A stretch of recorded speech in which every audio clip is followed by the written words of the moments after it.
जय श्री कृष्ण।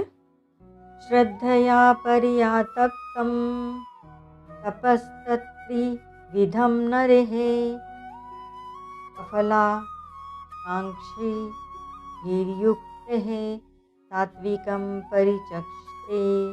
अध्याय 17 श्लोक 17। व्याख्या। श्रद्धया पर्यातप्तं शरीर, वाणी और मन के द्वारा जो तप किया जाता है वह तप ही मनुष्यों का सर्वश्रेष्ठ कर्तव्य है और यही मानव जीवन के उद्देश्य की पूर्ति का अचूक उपाय है।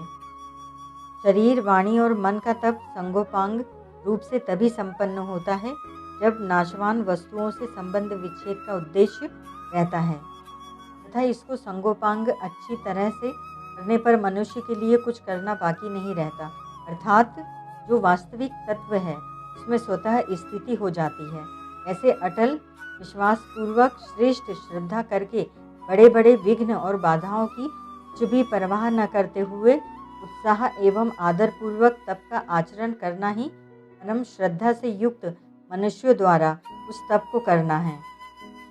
फलाकांक्षी ही युक्त है नरेह।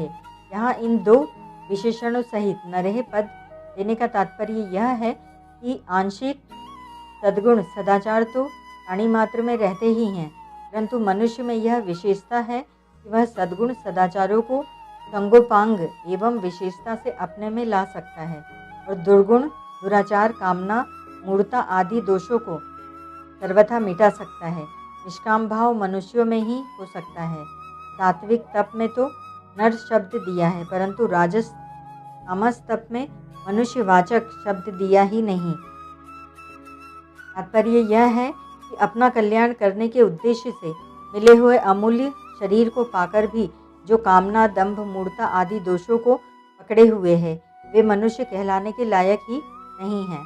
फल की इच्छा न रखकर निष्काम भाव से तप का अनुष्ठान करने वाले मनुष्यों के लिए यहाँ उपर्युक्त पद आए हैं। तपस्तत्रि विधीयम।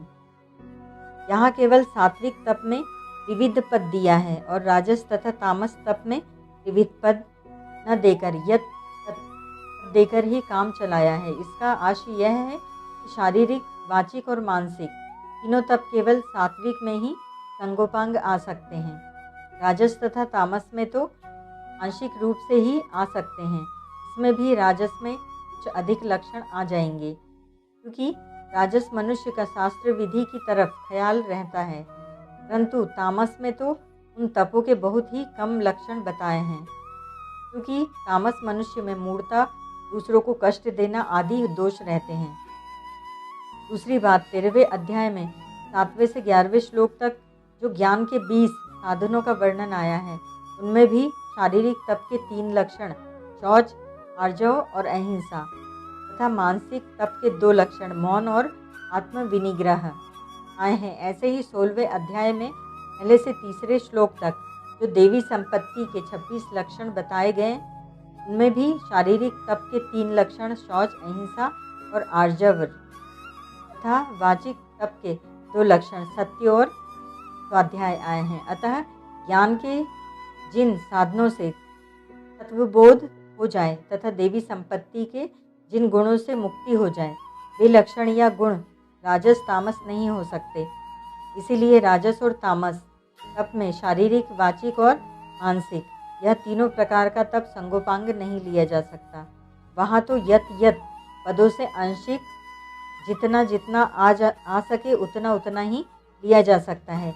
तीसरी बात, भगवत गीता का आदि से अंत तक अध्ययन करने पर यह असर पड़ता है कि इसका उद्देश्य केवल जीव का कल्याण करने का है, कारण कि अर्जुन का जो प्रश्न है वह निश्चित श्रेष्ठ कल्याण का है।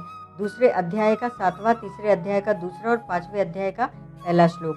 भगवान ने भी उत्तर में जितने साधन बताए हैं वे सब जीवों का निश्चित कल्याण हो जाए इस लक्ष्य को लेकर ही बताए हैं।